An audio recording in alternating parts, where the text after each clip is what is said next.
What is it like when your sister acts nice and clingy? My cheap sister wrote her a message, boyfriend, but sent it to me by mistake. I heard her say in a high-pitched, syrupy voice, "Honey, I'm at the school gate. Where are you?" Just hearing it made me sick. Last night's supper made me feel sick. I squinted my eyes and curled the corner of my mouth into a nasty grin. Then I had to make my voice sound like a big bubble. I said, "Baby, I just got out of class." The chat window said, "The other party is typing." I continued going, "Baby, did you wait for me on purpose so we could go home together? I'm so touched." "Baby, you're such a good girl." My sister, now ashamed and enraged, shot back, "Are you out of your mind? That's enough. Don't you think this is disgusting? If you send one more, I'll kill you." But the next second, my sister sent me 500 WAN through WeChat and said, "Little brother, please don't tell mom and dad that I'm dating early." Chapter 1. The college entrance examinations were finally over.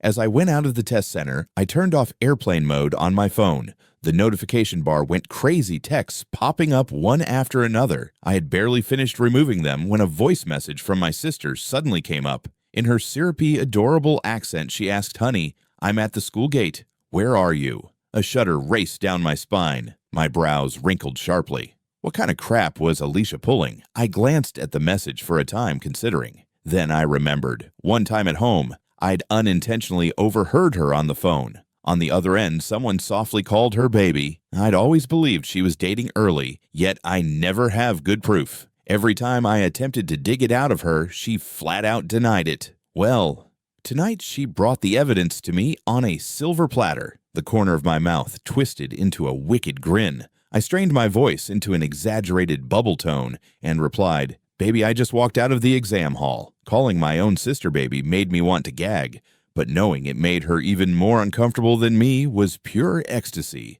The second my message was delivered, her chat box showed, "The other party is typing." Over and over. 10 minutes later, I was almost at the school gate, but she still hadn't replied. She was trying to ghost me, act like nothing happened. I chuckled. There's no way I'd let her off that easy. So I typed again, "Baby, did you wait for me on purpose so we could go home together? I'm so touched. Baby, you're such a good girl." And then in my most snarky tone, "Baby, why aren't you saying anything?" Finally, she snapped. Furious and ashamed, she replied, "George, are you insane? That's enough already." I smirked at the screen. "Baby, I suppose someone's dating early." I bet mom and dad would be extremely pleased to hear about it. 5 minutes later, my sister transferred 500 WAN to me over WeChat. For once, she genuinely sounded humble. "I'm begging you, please don't tell mom and dad." I didn't budge. I didn't take the money, nor did I reply. From a distance, I could already see Alicia standing by the school gate. I had to admit, my sister had good looks. Among the multitude of uniforms, her face and physique stood out effortlessly. I slowed my stride, hiding behind a nearby stone pillar to observe. I wanted to see exactly who her guy was. 5 or 6 minutes passed. Instead of her boyfriend, someone entirely unexpected showed up. A girl in a white outfit with a long ponytail stopped beside my sister. Her features were delicate and gorgeous, her vibe pure and fresh. Even her side profile, illuminated by the sunlight, was spectacular. Her name was Willow. She was our school's campus queen and my sister's best friend. Top beauty, top grades. She'd already been guaranteed admittance to Peking University. Countless boys chased after her. Just standing there casually, she drew eyes from all directions. So lovely, I almost forgot what I was doing. In my line of sight, my sister chatted with Willow while checking the audience now and again. I made sure to avert her stare. After a time, a boy with a white shirt and black casual pants arrived out of nowhere. He naturally threw his arm around my sister's shoulder. There was a confident smile on his face, and his eyes had a warm, soothing aspect. I swiftly grabbed out my phone to capture a video. The boy's face was recognizable. If I remembered well, his name was Luis, one of the school's most prominent rich kids, a sports student. Well, well, looks like she truly scored herself a tremendous catch. Chapter 2, I recorded a video and took some shots. I mailed one of them to my sister. From afar, she lowered her gaze, her face seeming a little tight. My phone buzzed. Her message flashed up. "Don't you like Willow?" Then she added, "I'll help you chase her." I raised an eyebrow. Didn't expect my sister to try and make a deal, using this to shut me up. Willow was the daughter of our neighbor, compared to my sister, who's practically a loud-mouthed, screaming chicken Willow, was pleasant, well-educated, gentle, and considerate. Not only was her face stunning, her physique was really gorgeous. What man could look at her and not feel something? I was no exception. I sent her a okay gesture emoji. Then I showed myself walking over to where my sister and the others stood, pretending to bump into them by mistake. "Hey sis," I greeted. My sister stared at me, her face slightly sour. Louise suddenly let go of her shoulder, uncomfortably welcoming me. Willow smiled at me. "How was the exam?" I grinned back. "Pretty good." Looking between them, I questioned, "So, were you guys meeting up for something?" Willow nodded. My sister's voice got a touch frosty. "We've got something to do. Don't wait for me." I ignored the urge to go, shrugged, and said, "Why don't you let me tag along? I'm done with exams anyway, nothing else to do." Then gazing directly at Willow, I said, "That is, if it's okay with you." She looked up at me, her gorgeous almond-shaped eyes dropping slightly, lips curling into a smile. "Of course it's okay." No, that no came from my sister. Sharply she said, "George, tonight's plans don't include you. Don't simply butt in out of nowhere." I stared at her gently. The air between us felt odd. Louise patted her shoulder, trying to alleviate the situation. "Hey, I believe it'd be good if George came along." Willow chimed in. Course, it'd be more fun with George. It's not like he's a stranger." My sister scowled, visibly upset, then spat out, "Whatever," and walked ahead with her arm looped through Louise's. Willow tilted her head, moved closer to me. She half covered her lips as she muttered, "Don't take it too personally. She really doesn't know how to get along with you." My heartbeat stumbled for a time. With Willow thus close, I was engulfed by her presence fully. I caught the pleasant, fresh aroma from her clothes. As for her words, I didn't answer. Chapter 3. My sister and I had a bad connection growing up. Arguing and fighting were part of our everyday life. Being nice and harmonious, that was pure imagination. When I was a kid, Mother lost me for 5 whole years, from the age of 5 to 10. I was lucky enough to be taken in by a caring family. At 10, my parents finally discovered me. Right in front of them, I accused my sister of losing me on purpose. All I received in return was them protecting her. They said, "You're remembering it wrong. Your sister isn't that kind of person. It was just an accident. You can't keep blaming your sister, understand?" From that moment on, I despised her, hated Alicia. At my worst, I wished she'd fall down the stairs and die, choke on water, choke on her meal, get struck by lightning. All sorts of cruel things spun in my mind. 5 years of being removed from my family didn't make my parents more protective of me.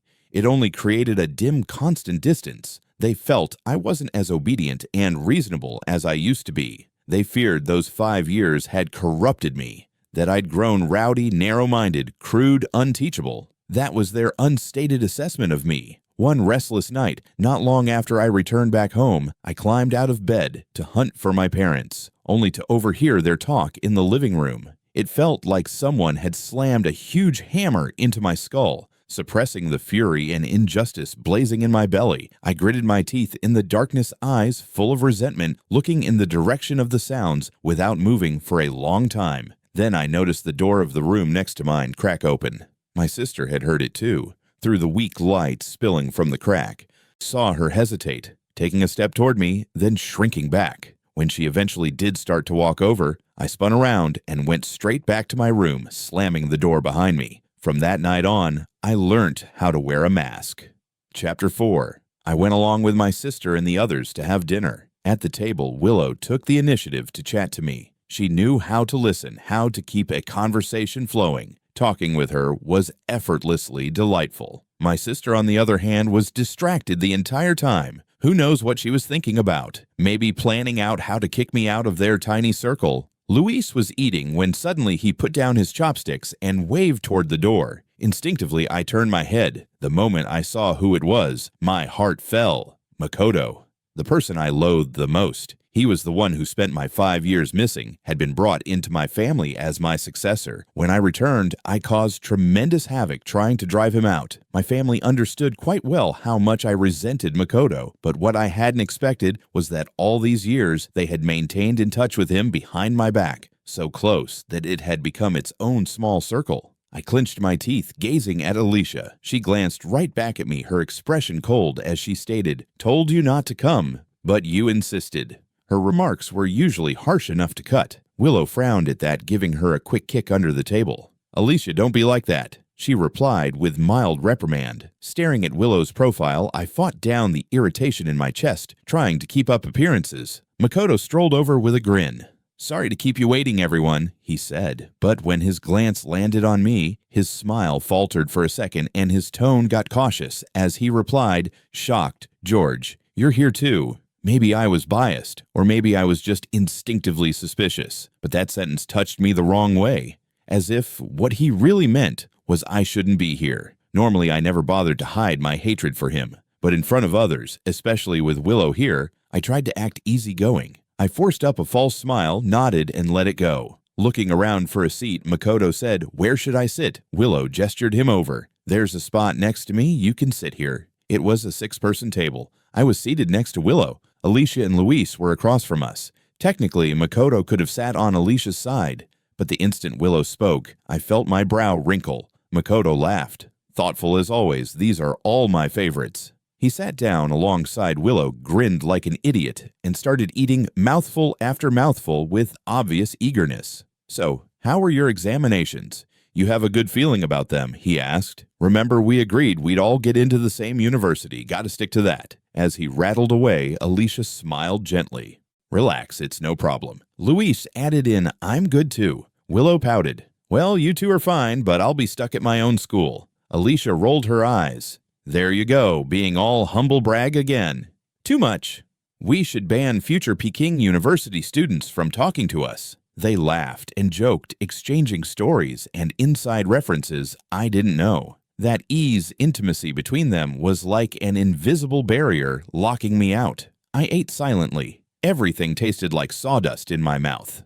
A number of the dishes had been requested by Willow, and now I understood they'd been ordered for Makoto. Listening to their laughter, I glanced down at the teacup in my clasped palm. To lessen the greasiness, and merely out of habit, I'd ordered tea. They had all ordered soft drinks. I was the only one out of place. I saw the thin, scarcely noticeable coating of oil floating on the tea's surface. I felt a rush of nausea. So Alicia, Willow, and Makoto were really this close. Even Luis and Makoto acted like they'd been pals for years. And me before today, I didn't even know who Luis was. Obviously, I'm my parents' biological son. Obviously, Alicia and I are true brother and sister. Obviously, I was the one who met Willow first. Obviously, Makoto is a scam. Yet now I've somehow become the outsider. Chapter 5. George, which university are you planning to go to? Noticing my silence, Willow switched the topic toward me. I looked at Willow and met her gaze. In her eyes was that familiar, slight smile. What I loved most were her peach flower eyes, tender like flowing river, filled with subtle affection. Just one soft glance could capture your soul, making you drown inside them, unable to break out. Of course, I also understood that peach blossom eyes could look loving, even to a stray dog. So I regularly told myself not to let that delusion cloud my judgment. But I was greedy. I wanted to keep those eyes all to myself, to have them look just at me. So I locked my gaze on her eyes and gently let out 2 words: Peking University.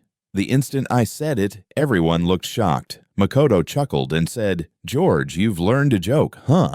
Alicia didn't say anything. She simply pinched her lips together and gazed at me. Luis chimed in, "Great ambition." Willow's brows arched slightly. She hooked the corner of her lips and tilted her head. "All right then, I'll be waiting for you at Peking University." Makoto's expression transformed quickly. Nevertheless, he kept smiling as he asked Alicia, "Is George's usual academic performance really that good?" Alicia nodded lightly.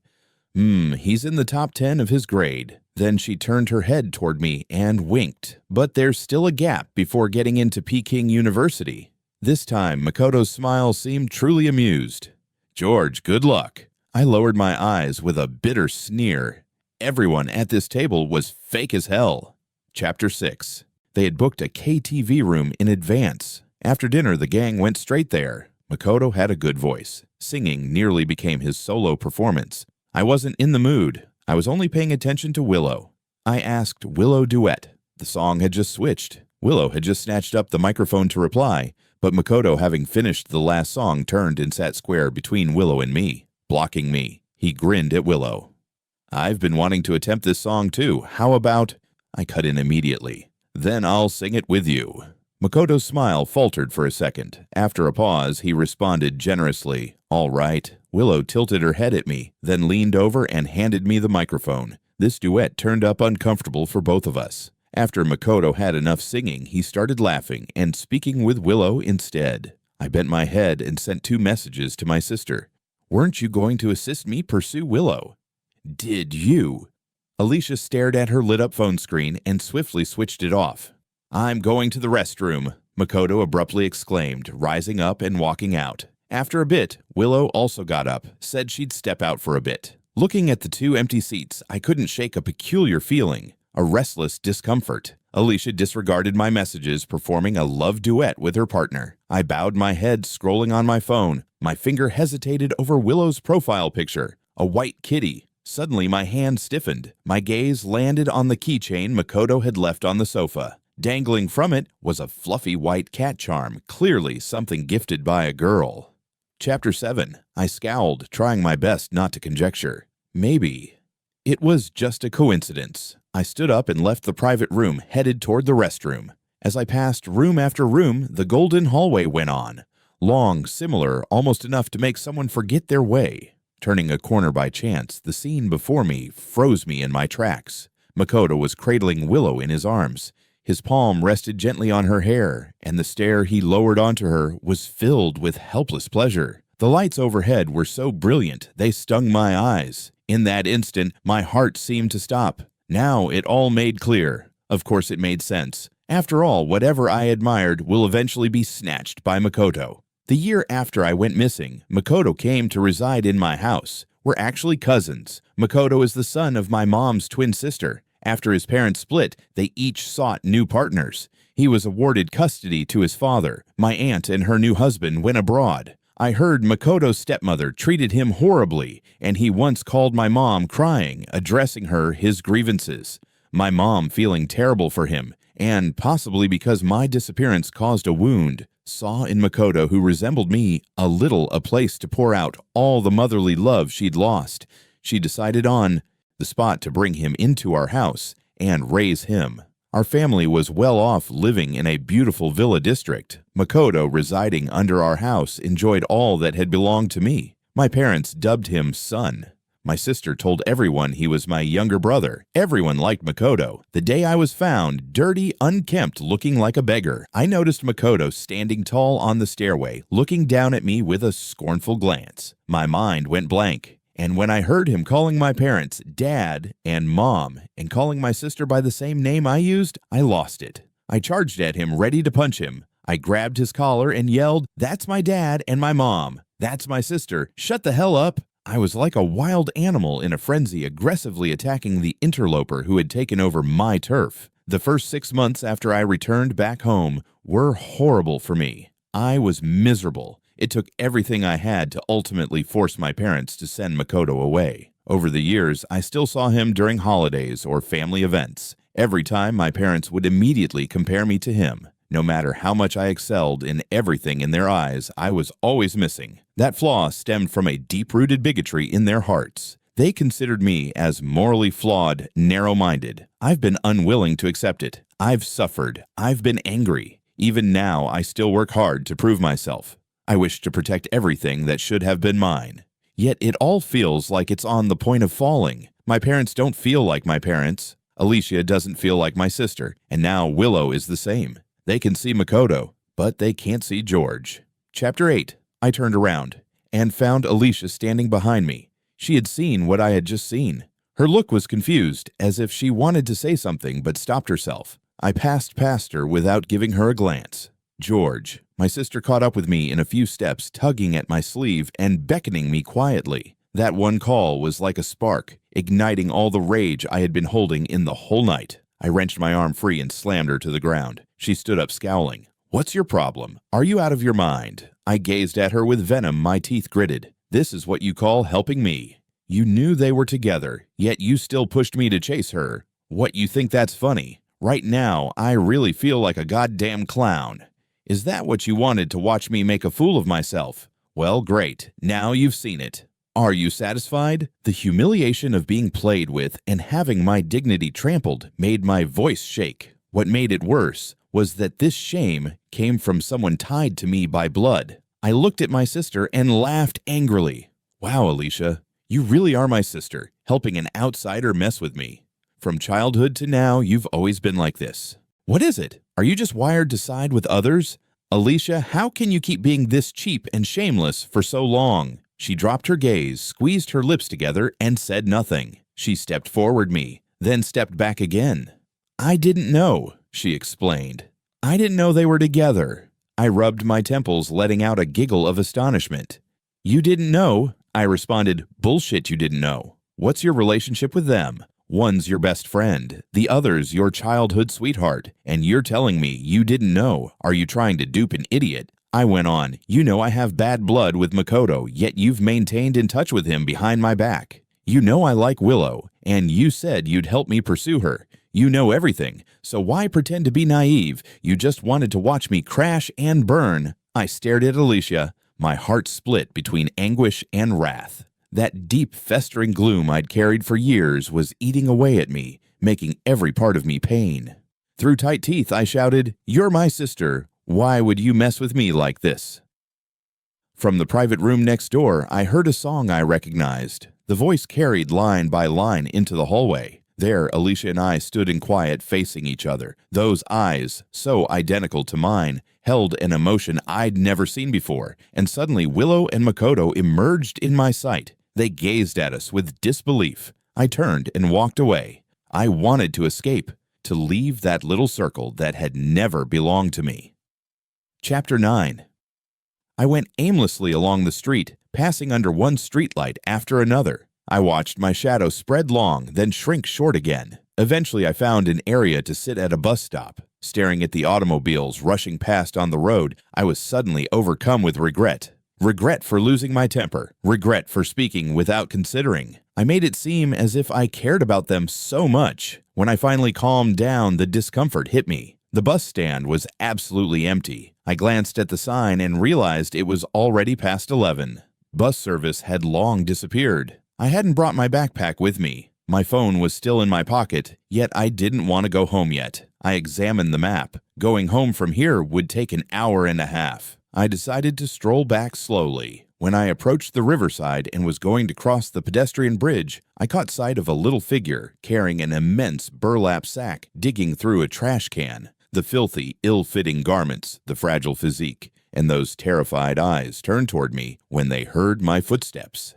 That all shot a jolt through my psyche. On a summer night in the south, the air was still moist and oppressive, the wind bringing no trace of chill. In only a short moment, I was saturated in sweat. It was like I had slipped into a whirlpool. Everything before my eyes turned into black and white. Memories hidden deep inside began to crack open, that awful past, weighing down on me like a choking nightmare. I collapsed onto the ground, panting for breath sweat, flowing down in streams. In my haze, I heard my sister's voice. She suddenly came in my black and white universe, crying my name in panic. Something sweet was put into my mouth. She took off my sweat-soaked jacket and slipped it into her bag. Then she grabbed out some tissues, crouched down, and wiped the sweat from my cheeks.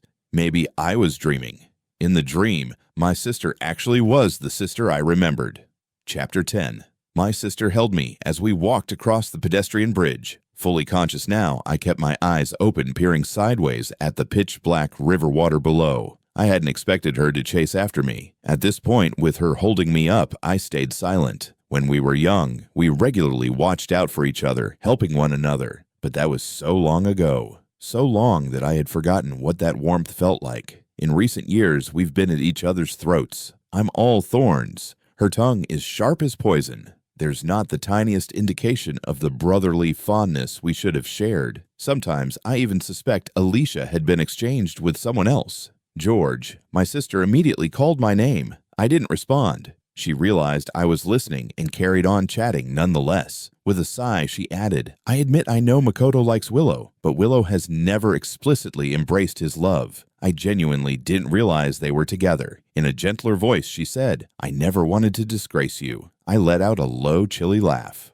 Oh, you didn't know. Then I guess you also didn't know that Makoto and I can't stand each other. In a tone full of displeasure, she remarked, "That's exactly why I told you not to go, but you insisted on going." Hearing her sniffle, I tightened my teeth. "So you were deliberately messing with my head." I went on, "You could have just told me you were meeting up with Makoto." Then I turned the blade of my words. "And another thing, Makoto and I are like fire and water, yet you go behind my back and warm up to him. Whose side are you on? Whose sister are you?" Alicia let go of my arm and asked fiercely, "If I had told you, would you not have gone?" "You still would have gone." She added, "Makoto is our relative. We lived with for so many years. How could I possibly cut off touch with him? And why are you so petty? Can't you act like a man for once? Why do you have to retain this hatred against Makoto? He never did anything wrong to you. He never owed you anything." I instantly grew silent. Rolling my tense shoulders, I took a big breath and uttered each syllable slowly. "Cut that garbage. I call you sister, and you genuinely think you're my elder. You lived up in comfort, never suffered a single hardship, and now you want me to be magnanimous. Calling me petty, saying I'm not a man. Wonderful. Should I thank you for that? The way I turned out today is because to you." I brushed by her and strode forward with big, firm feet. Of course I knew nothing was going to change. Makoto didn't do anything wrong. Then what the hell did I do wrong? Was it my fault I went missing? Everything in the family, both affection and material things, was shared with him. How can anyone say he doesn't owe me? Of course he owes me. The bridge went on and on so long I couldn't see the finish. I peered into the distant lights, the brilliant specks before my eyes progressively blurring, merging into a hazy sea of light. Chapter 11. The days during break were still the same as before, except my sister no longer argued with me. After the examinations concluded, the boredom was almost intolerable. Coming to a sudden stop after such a frantic, rigorous study regimen left me weirdly confused. For an entire week, I holed up at home listening to narrated web novels. I even downloaded a few games and established some online acquaintances. Revenge-style leisure. My sister, on the other hand, went out every day, shopping, watching movies, playing murder mystery games. She had a lot of close friends and never lacked plans. Sometimes, before getting home late at night, she would message me asking what I wanted for supper. The first time I got such a message, I gazed at my phone in amazement and asked, "Is this really you?" She replied with irritation, "Do you need me to video call you for proof?" It was as if she had grown up overnight on the day the college admission exam ended, trying to rebuild our sibling bond. My parents were both busy and only came home at night. During the day, it was only myself and the housekeeper. I was in the middle of a game when a message from Willow popped up. "Are you home?" I hadn't seen her since the last gathering. Seeing her letter now brought back the image of her in Makoto's arms. Even the white cat in her profile picture no longer looked as pleasant to me as before. After a while, I finally replied, "Yeah, why?" She swiftly responded, "I cooked some pastries and wanted you to eat them. I'm downstairs at your apartment." I got out of bed and went to the second-floor balcony. In the scorching sun, Willow smiled brightly and waved at me. The instant I saw her, a restless stir developed in my chest. Willow had brought some pastries. While sipping her milk tea, she said, "My mom says eating something delicious will make you feel better." She pouted slightly. "Even though I don't know what happened, it feels like you haven't been very happy lately." Blinking, she added, "I hope George can cheer up." I didn't understand. My gaze followed the straw she was sucking from up to her lengthy lashes. Willow's eyes, half lowered, suddenly raised to face mine, the corners leaning upward. She said, "What is it? Is there something on my face?" I glanced at her and asked, "You want me to be happy? Why?" Making food, particularly for me, bringing it over in person, and speaking things that could easily be misinterpreted. Granted, there could be harmless explanations, but this wasn't something you did for just any friend. Besides, wasn't she with Makoto? If so, what was she doing at another man's place? Willow hesitated for a time, then produced a quiet hum and replied, "Can I care about you? I want you to be happy because I care about you." My heartbeat raced wild beyond my control, but I forced myself to keep calm. Willow took another sip through her straw, her lovely eyes smiling as she said, "I want all the people I care about and who care about me to be happy." Her words killed my silly thoughts. I sat there stiff, eating the pastry. My fingers tightened tight.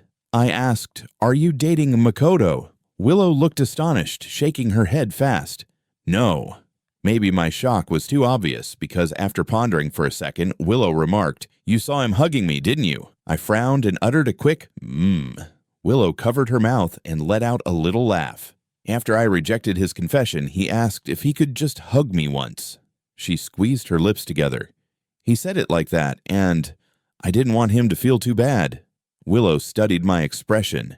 Then she immediately said, "Are you mad?" Why would she ask me that? I gazed at Willow without answering. She blinked and said again, "George, are you mad because of me?" Her elbow rested on the thick wood dining table, chin raised in one hand, head angled toward me. In those beautiful eyes was a touch of something I couldn't quite name. The off-shoulder dress she wore displayed her delicate, lovely collarbones with that stance. She was enticing me. That was the notion that went across my thoughts. On impulse, I did something big and reckless. I reached for her milk tea. "Can I take a sip?" I asked. A flicker of surprise crossed Willow's eyes. Her gaze lingered on the mouth of the straw, her eyes glinting faintly. My look was calm, but inside I was anything but. This was a test. "What are you two doing?" The abrupt voice made me turn my head. My sister was back. What a pity. Just as I was going to take my hand back, Willow handed me the cup. Looking right at me, she grinned. "It's very sweet." In that moment, my blood was boiling. The whole universe narrowed to the thumping of my heart. The elegant curves of the girl before me. Chapter 12. Makoto's confession failed. I was pleased. To be exact, as long as he failed, I was satisfied. That tiny test helped me realize Willow was interested in me. I didn't disclose. She didn't take the initiative to proceed further either. It felt like we were locked in a precarious balance. Ambiguous, pulling back and forth. Time passed quickly. The next week would be the day grades came out. Bored of sitting home, I made plans to go out for supper with a friend. Before asking him, I sent Willow a message. "Want to go watch a movie?" She replied after more than 10 minutes. "Sorry, George, I'm meeting my best friend today." "Let's do it another day." "Okay." I felt a little bummed, but said I understood. When I was heading out, my sister was about to go out as well. She casually asked, "Where to?" I said blandly, "Dinner." She gazed at me, but didn't say much. Just asked as I was putting on my jacket, "Did you estimate your score?" "Yet." The moment I opened the door, the summer heat outside was stifling. I responded indifferently, "No need." It was too hot. I got a taxi to meet my pal, who I hadn't seen in more than half a month. We played 2 frustrating rounds of games, had a forgettable meal. The sole highlight was catching up and laughing around together. Then he asked, "Did you know your sister is dating Luis?" He tossed the question out mid-conversation. I asked, "How do you know? Hadn't Alicia kept that private?" He looked down at his phone and slid it over to me. "I saw it on Luis's WeChat moments," he remarked. "I was in the same class as him in our first year." I looked at the picture he pointed to. Luis had his arm around my sister's shoulder, grinning broadly. I swiped through Luis's moments, my finger stopping at his most recent post. The caption read, "Victory Study Group Score Estimation Gathering." The photo displayed 4 cups of milk tea. The cafe's air conditioning was blasting, and I felt a bit chilled. Somewhere beside me, my friend was still chatting, but I didn't really hear him. Instead, I asked out of nowhere, "Would you be friends with my enemy?" He paused for a second, then responded forcefully, "What do you take me for? Of course not." Unless I didn't know. But if I knew, obviously not, that'd make me a traitor. I questioned again, "What if my enemy was your childhood pal?" His face grew conflicted. "Why did you two have some misunderstanding? I might try to help clear it up. And if I can't reconcile with them," I pressed. Then I'd just keep you from meeting or talking to each other." I kept pushing, "What if I made you choose one of us?" He gripped his head in pain. "Why are you asking me such a headache question? Just tell me which friend you detest. This is like my girlfriend asking me if she and my mom fell into the sea, who would I save? You're both my brothers. I really can't choose." I grinned a little and replied, "Just kidding. You took it seriously." "But George," he replied, "if they ever did something against you, I'd absolutely be on your side." He rubbed my shoulder, saying it with complete seriousness. I smiled again. Chapter 13. After parting ways with my brother, I moved in a separate direction. Passing by a certain street corner, my gaze unintentionally swept across a glass window. My steps faltered. I glanced at the people seated by the window, lingering for a long while. Handsome males and attractive women exuding fresh vigor. My sister sat in a chair laughing so hard she was practically trembling, leaning into Luis's arms. Makoto was grinning as he said something, then suddenly flicked Willow's forehead. Willow pouted her lips. The four of them were harmonious and pleasant. And I had always been the one outside of that circle. From the very beginning, I simply didn't fit in with them. My expression stayed calm. I took in each of their expressions and postures, putting them to memory. Then suddenly, my sister's eyes met mine. She straightened in her seat, peering at me through the glass in stunned surprise. Her movement grabbed the attention of the others. One by one, they turned to look at me. The change in Makoto's expression delighted me considerably. I smiled, as if greeting them. Willow stood up, but Makoto pressed her shoulder down. For some reason, I suddenly didn't care anymore. A kind of dull numbness settled in. I retracted my gaze and walked away in great strides. From the corner of my eye, I spotted someone chasing after me. I didn't want to spend words on them. Turning a bend, I slipped into a short alley. Coming out of the other end, I tipped my head up toward the sunset on the horizon. The soft glow of the evening sun fell into my eyes, but couldn't penetrate my heart. I strolled down the street, emptying my head. Star. I brushed past a young girl. She suddenly called out. Those two syllables seemed like a flash of light, cutting through the endless years, crashing into my mind. I froze on the spot, pupils trembling. I could feel her eyes on my back, but I didn't have the fortitude to turn around. I quickly launched into a run, diving into the crowd, rushing past the corner of a streetlight with a traffic lamp, and stopping just at the second set of lights. The nighttime wind blew by. The red light before me felt unbearably long. I paused for a second, but in the end, I couldn't control myself. I turned around. Through the constant flow of traffic, my eyes met those of the girl standing under the red light on the opposite side. She stood out in the crowd, her appearance immediately attracting the eye. She was slim, yet in the height of summer had wrapped herself up tightly. The wind blew, and the sleeve on her left side hung limp and empty. That powerless, wind-tossed sleeve made my chest ache terribly. In my imagination, the tiny girl I remembered melded with the faraway figure before me. She gazed at me quietly. Her eyes expressed a little melancholy and longing. The light turned green. The mob around her began walking toward me, but she stayed fixed in place, staring at me. I forced myself to turn away. As soon as the light in front of me turned green, I ran without hesitation, ran out of her sight. I halted under a tall tree, panting heavily. My heart hammered wildly inside my chest. Blankly, I stared at the ground. The image of her sorrowful eyes were flashing before me. A heaviness crushed against my chest, so oppressive it felt like suffocating. I kept walking, but each step grew heavier. I paused. A few seconds later, I abruptly turned back and bolted. I rushed past the street corner, through the crowd, into the wind. When I reached the traffic signal where the girl had been standing, I sought everywhere, but couldn't discover that figure. The sun has already gone beyond the horizon. Only a sliver of afterglow remained in the sky. My gaze went quickly over every face, but none of them were hers. Anna. I stood by the roadside, yelling the name that had been buried in my heart for so many years. People hurried by.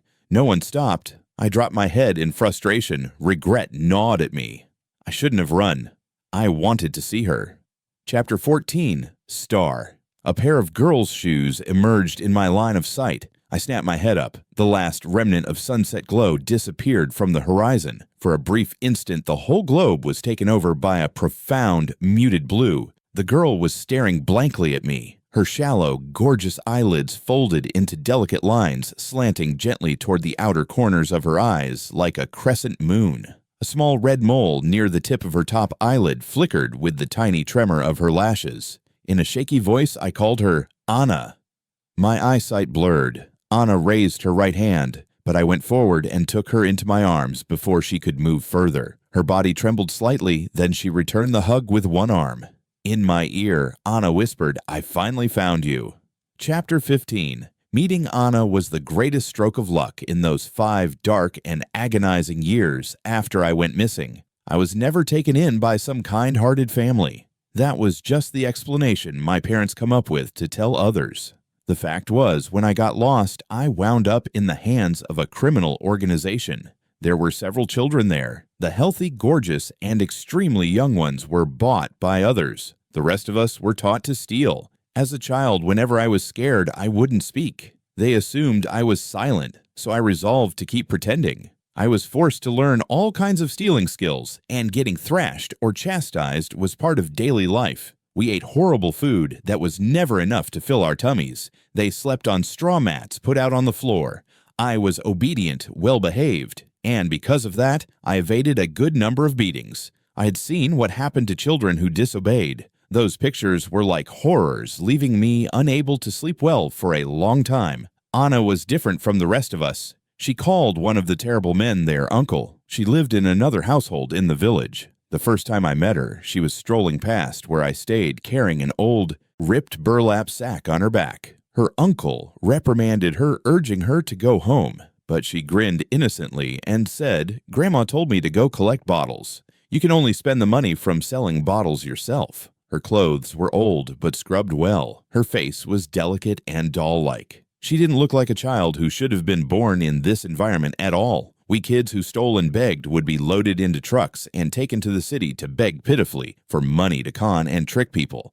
Someone always kept watch over us. It wasn't that no one had tried to escape, but no one had ever succeeded. Anna also rode the truck into the city, but she brought her sack about to collect trash. When we were in the truck, she didn't talk to us. She was constantly silently gazing elsewhere. Maybe because she was different, I wanted to be close to her. Once I had collected the appropriate amount of money, I would hurry over to help her pick up bottles. At first, she was a touch frigid toward me. Her dark eyes just gazed at me gently. I would approach her cautiously holding bottles and sneak them into her sack. She didn't reject. Among the persons watching me was her uncle, but for some reason, he opted to turn a blind eye. Over time, I became Anna's shadow. I liked picking bottles with her. I didn't enjoy stealing. I didn't like begging. As the days went, Anna's attitude toward me began to alter. Sometimes she would secretly offer me something good to eat. I was also allowed to roam with her collecting rubbish. Her uncle once cautioned her, "You can pick trash together, but if he runs, I'll sell you off, and you'll never see your granny again." Then he turned to me. "You've seen what happens to kids who fail to run away. Try it if you want to end up like that." I nodded frantically. Star was the moniker Anna gave me. When she curiously inquired for my name, I, still pretending to be silent, pointed to the starry sky. Once Anna fell into a deep roadside pit, and in my panic, I shouted out loud. She glanced at me in disbelief. After she was hauled out, she hastily reached out her filthy hand to cover my mouth. If I hadn't been pretending to be mute, I probably would have been sold off long ago. Anna understood our dilemma all too well. She stated with a serious look, "Star, don't talk." I just held her securely. Back then, I was terrified, afraid they'd find out I was fake, and much more frightened Anna might have died. I couldn't stand to fathom what I'd do if she were gone. Because I was close to Anna, I was allowed to leave that small courtyard and go to Anna's house, though I was still confined in the village. Above me, it appeared as if a big beast was waiting with its jaws wide open. After a few visits, I no longer wanted to return to that courtyard. I pleaded Anna, and she, in turn, asked her grandma and her uncle. Anna's grandmother would gaze at me with sympathy in her eyes and groan in helpless grief. Her relationship with her son, Anna's uncle, was strained. Whenever he came, she would reprimand him, refusing to let him in the house. But for Anna's sake and mine, she attempted to talk sweetly to her son. Anna's uncle, however nasty, was nevertheless dutiful toward his mother. I don't know how he negotiated with the gang, but I achieved my wish. I left the courtyard and moved into Anna's home. I no longer had to beg or steal. Anna's grandma constantly cursed at her son and the people in the hamlet. She will say, "When people lose their conscience, they're nothing but heartless animals. After committing so many bad things, sooner or later, they'll face justice." The old woman's eyes, darkened with age, carried too many stories and too much anguish. Whenever she glanced at Anna and me, they softened with compassion. She inquired whether I recalled where my own home was. If I recalled my parents' names and faces, I shook my head. 2 years had passed and I had been so young. My recollections were already fuzzy, but I knew my parents' and sisters' names. Every day I recited them in my heart, afraid I might forget. Chapter 16. My reunion with Anna was something I never expected. When I initially arrived home, I didn't want to recall anything about the 5 years I'd been missing, even though Anna had been part of those sad days. Back then, when we split, I feared we would never meet again. I never dreamed she would come looking for me, because I had lied to her, stating study hard, and in the future, we'll get into the same university. We'll meet again. She believed me. After finishing her college admission examinations, she came to meet me. I asked, "How did you know I was here?" Anna squeezed her lips together and murmured, "I remembered the city you lived in, knew your parents' names. I looked it up online. Your family had been on the news, so it was easy to find." Her voice choked as she continued, "I'm sorry. You probably didn't want to see me, but I've always missed you. I wanted to see you to check how you've been living." Listening to Anna's words, my eyes stung. When I first heard the word star, my reaction was to shun it. I ran because I was terrified. Those recollections were my nightmares. But after that innate terror, I still opted to turn back. Anna was the one who had treated me best, aside my family, even surpassing them in certain respects. She has always held a heavy place in my heart. If she had changed, then the only person who mattered to me would have been the Anna from my youth. Yet, as our eyes met at the traffic light, her expression told me she was still the Anna I knew. I watched the girl in front of me. She had been extraordinarily attractive as a child, and now that she'd grown up, her looks were 1 in a million. I sighed and replied, "Anna, you've gotten even more gorgeous." My glance made her a little shy. Her ears went crimson. Her gaze shifted away lightly. I chuckled. "You even get shy now." Seeing me smile, Anna silently gazed at me. The moon was hanging in the sky, but her eyes kept the moonlight, cool, yet silky. The more I grinned, the more I felt my ears grow warm for no reason. I stretched out and stroked Anna's empty sleeve, and my mood immediately dropped. Through clamped teeth, I asked, "Has someone bullied you?" "Let me see." As I spoke, I went to raise her garments. Anna dodged away, lips pushed close together. In a quiet voice, she reminded me, "Star, I'm not a child anymore." I froze for a moment, then rubbed my head awkwardly. She blinked and responded, "No one has bullied me. And if someone did, do you think I'd let him off? You know me, I'm not the sort to take a loss." Yes, Anna was the kind of woman who seemed nice and peaceful, but was actually not someone to be trifled with. But missing one hand, she was still more likely to be targeted. Back then, when the police invaded the village and captured the perpetrators, I returned home, and Anna was taken away by her father. Because she was born with a disability, Anna's mother, who had had her out of wedlock, was abandoned and eventually died in sadness. Anna had been left in the village for her grandma to raise. Her father, who had been married for years without having children, diagnosed with infertility, later came for her wanting to raise her. Anna didn't want to go, but after her grandmother passed away, and after I left, she finally went with her father. I dimly remembered that Anna's father was not an ordinary man. Now looking at her, her whole appearance appeared basic, but everything she wore was from luxury brands. Still, they were merely the externals. Given Anna's background and impairment being brought back by a father who didn't love her, she must have suffered a great deal. When she replied she hadn't been bullied, I didn't believe it. She just didn't want me to worry. Chapter 17. Anna informed me about her adventures during the years we'd been apart. Her tone was mild, skimming over facts, choosing only the lighter aspects to share. Even yet, I could still see glimpses of sadness between her sentences. When she finished, she looked at me seriously and stated, "I want to hear your tale. If there were just one person in this world to whom I could open my heart, that person would be Anna." She knew my most terrible recollections. She had been there with me during my most terrible moments. She had seen both my bright side and my terrible. I didn't need to conceal in front of her. I didn't need to fake, because I knew she could grasp everything about me. I told her everything that had transpired after I arrived home. I voiced my animosity toward my parents. I publicly shared my disappointment with my sister and my grudges with Makoto. My voice grew raspy as I said, "Honestly, my memories from when I went missing, they're not really clear anymore. I just recall that it was my sister who lost me, but she has always insisted that I wandered off on my own. These years we've argued about it innumerable times with no resolve. As I've grown older, I've come to feel that maybe my sister actually wasn't lying. Back then, we were both so young because children's memories are typically imperfect. I don't know whether one of us is lying or if neither of us is. When I was little, I constantly puzzled why my parents didn't take my side. Later, I understood. No parents would injure or cruelly punish one child for the sake of another. They just wanted things to end there for the family to be at peace. The one who suffered would just have to accept it. Besides, at worst, they would have battered her up a bit. What else could they do? Kill her, throw her away, only to make me feel better. As for Makoto, I simply couldn't stand him. While I was suffering, he enjoyed all the perks that should have been mine. I was unwilling, I was angry. Even if he truly never hurt me, I still wanted to unleash my fury on him. I hugged Anna, who was silently listening to me. The bitterness that had raged in my heart for years eventually eased. Today, when I watched the four of them laughing together, I suddenly thought it was all pointless. Everything over the years has been pointless. I had always wanted to win something, to make everyone else uncomfortable. But in the end, nothing had changed, and I had never been happy. All I felt now was deep fatigue and bewilderment. Anna put her head on my shoulder and quietly calmed me. You still have me. I'll always be on your side. Star, you are my only choice. As long as you need me, I'll be with you no matter what you do in the future.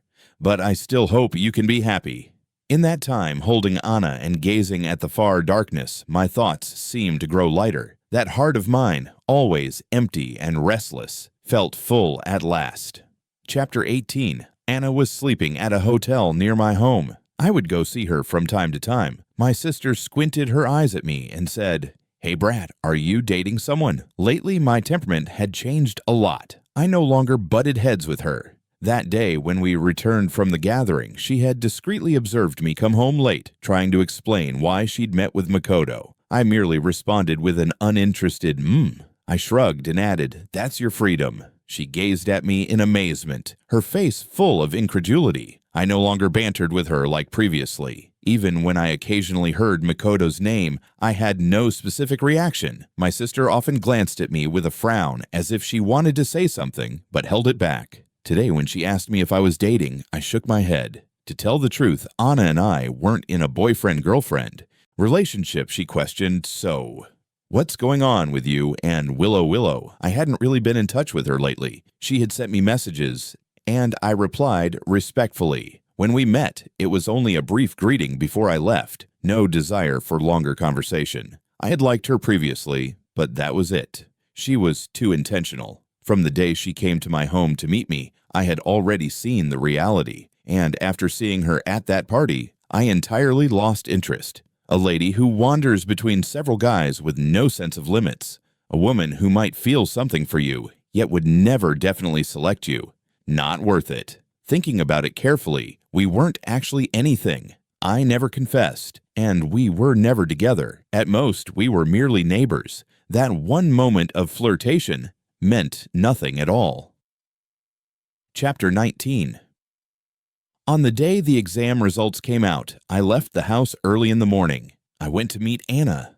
We had promised to verify our scores together. The moment the numbers appeared, Anna and I exchanged a smile. I had originally intended to have dinner with her. I was just thinking about what to eat to celebrate when my parents summoned me to come home. When I arrived standing at the doorway, I was momentarily taken aback by the scene within. Besides my family, Willow's family was there as well. And Makoto. They were all beaming happily, but when they spotted me, there was a momentary pause. As if I were some out-of-place foreigner, my parents called me over, eagerly asked, "George, did you check your results yet? How many points did you obtain?" I hesitated. My mom tried to console me. "It's okay, even if you didn't do well, it doesn't matter." Makoto chimed in.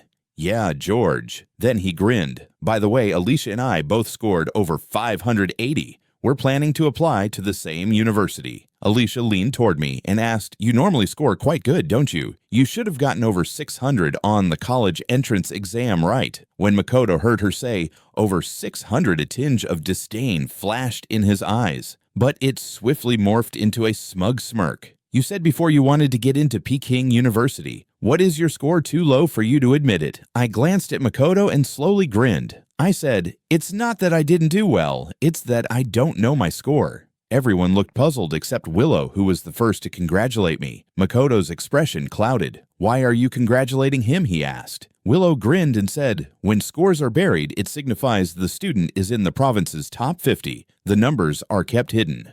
"George, I'll be waiting for you at Peking University." Makoto's attention flickered between me and Willow, and then he instantly tightened his hands. My folks were overjoyed. They congratulated me for being great for making them proud. I listened but felt no delight. Then they turned around and said to the frowning Makoto, "Our Makoto is also fantastic. Getting into a good university is simply the first step. Life is long. You won't necessarily be worse than those students." Looking at Makoto's deflated appearance, I immediately chuckled out loud. My dad gave me a disapproving look. He scowled and stated, "Doing well doesn't give you the right to look down on others. Character is more important than grades." I looked at everyone in the room and asked, perplexed, "I'm just happy.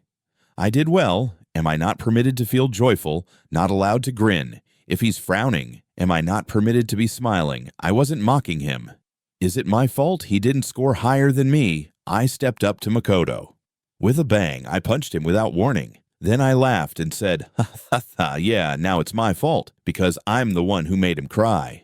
Makoto clutched his reddened face, stunned. My mom looked at me, eyes filled with sadness and despair. She said, "George, how could you do it?" Willow frowned, walked over and tugged at my sleeve, trying to persuade me to leave. I shook her off and turned to walk out the door. The air outside was great. "George," my sister chased after me. I questioned, "What are you going to say a few things in Makoto's defense, too?" My tone conveyed a tinge of derision. She squeezed her lips together, her gaze complicated. "No, I'm worried about you." "Makoto shouldn't have acted like that, and Mom and Dad shouldn't have said those things to you either." "George, I'm sorry." I glared at her silence for a long time before speaking. I said, "The words 'I'm sorry' are worthless in the face of harm. The only power they have is when the damaged person chooses to forgive and accept them." Alicia, I don't accept. Chapter 20. Anna and I applied to the same university. After receiving our admission letters, I pulled out all the allowance money I'd accumulated over the years and suddenly had an idea. "Anna, let's go on a graduation trip together." Anna didn't hesitate for even a second. She nodded. "Sure." I don't know where my sister heard the news, but on the day of departure, when I saw her at the airport, my face suddenly darkened. I asked, "What are you doing here?" She shot back upset, "Why can't I be here? You just left without saying a word. Do you know how worried the family was?" I laughed. Worried about who, me playing the family card, now acting like the perfect sister? What's the point? She bit her lip. "What am I pretending about? I am your sister." We started arguing right there in the airport, nearly coming to blows. Anna was so anxious she was practically in tears. She held me and tried to calm me down. Reluctantly, I reined it in. Anna fixed her gaze on my sister, her eyes dark and steely. She bit her lip and replied, "Brothers and sisters are supposed to protect and understand each other, and you. What have you ever done?" Alicia became silent immediately. Her expression went despondent. For the rest of the trip, she acted like she'd been replaced by someone else, constantly fussing over me being too warm and affectionate. I felt extremely uncomfortable. "Seriously, don't you think this is gross?" I asked, speechless. She stared at me pitifully.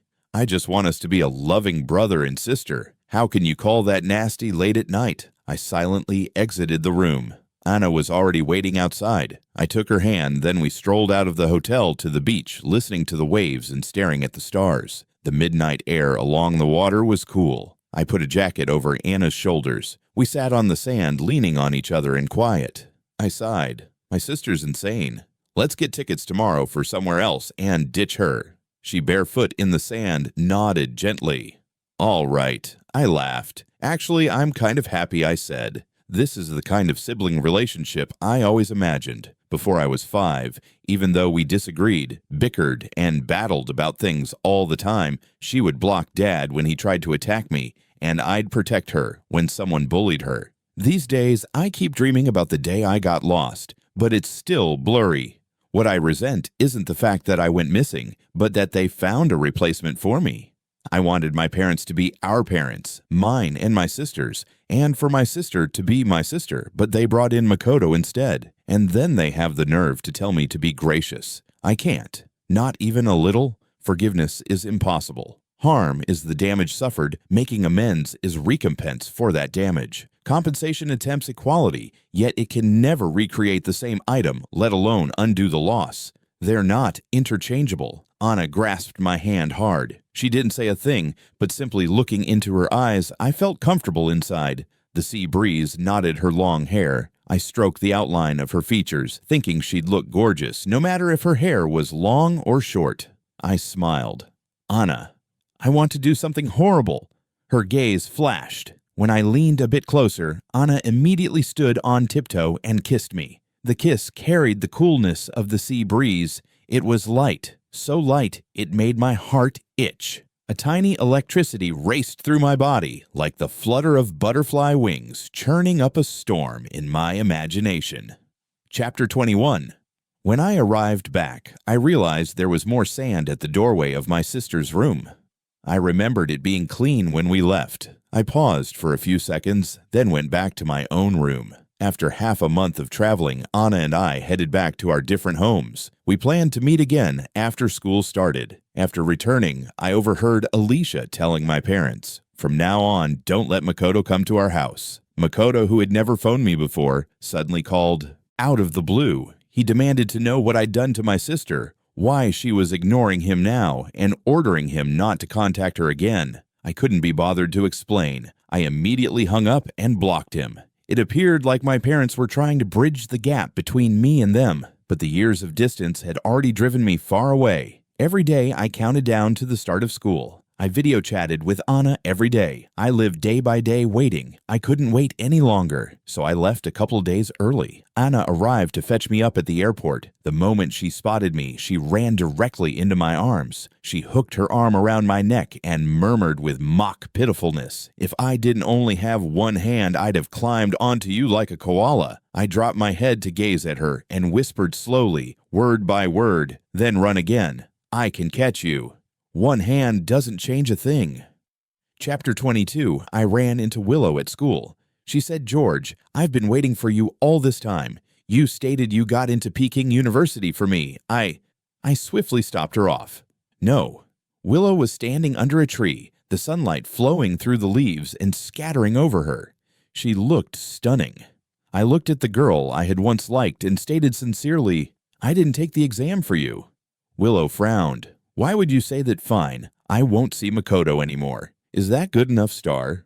Anna, who I had arranged to meet at the library, appeared by my side. She glanced at Willow coldly. Willow's eyes slid to our linked hands and her countenance darkened. I smiled and introduced, "This is my girlfriend Anna, my neighbor Willow." Willow glanced at me with bewilderment. The sparkle in her eyes dulled instantaneously. I didn't care to read her thoughts. I immediately took Anna's hand and turned to leave. I got into Peking University first and foremost for myself, and second for my pledge to Anna. As a kid, I didn't know anything about universities, only that Peking University existed, so I told Anna we'd meet there. Star Anna immediately questioned, "Was she your first love?" I froze, caught off guard, a little guilty. The crimson mole at the corner of her eye poked out when she dropped her head sadly. I promptly answered, "No, of course not. If we're talking about first love, you're the one." Anna stared blankly at me. I knelt down and kissed her lips. I said, "You're the most important person to me and the one I adore most.